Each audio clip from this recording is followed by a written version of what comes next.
Farrukhabad railway station पर ट्रेनें बंद होने से स्टेशन वीरानियों का मंजर पेश करने लगा, जबकि शहरी सस्ते सफर से महरूम होकर रह गए। फर्रुखाबाद रेलवे स्टेशन का शुमार क़याम पाकिस्तान के बड़े सगीर पाको इनके चंद आम स्टेशनों पर होता था। यहाँ रेलगाड़ियों की गहमा गहमी नजर आती थी। लाहौर से फैसलाबाद जाने वाली गुजरगाह आज वीरानियों का मंजर पेश करने लगी, जबकि शहरियों का कहना है ये मैं अब Farrukhabad district Sheikhpura railway station पे खड़ा हूँ। यहाँ का मैं आपको बात बता रहा हूँ कि यहाँ का जो रेलवे का सिस्टम है पूरे का पूरा का निज़ाम बेड़ा गर्क हुआ है।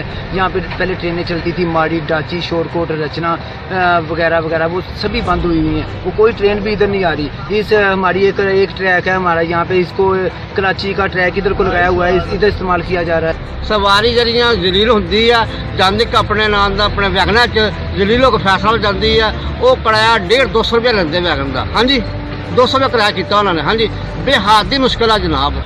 रेलगाड़ियां बंद होने से फर्रुखाबाद के लोग बसों और वैगनों में सफर करने पर मजबूर हो चुके हैं, जबकि ट्रांसपोर्ट मुसाफरों से मुंह मांगा किराया वसूल कर रहे हैं। अहले इलाका ने वफाकी वजीर रेलवे शेख रशीद से मुतालबा किया है कि फर्रुखाबाद में ट्रेनों के स्टॉप बहाल किए जाएं।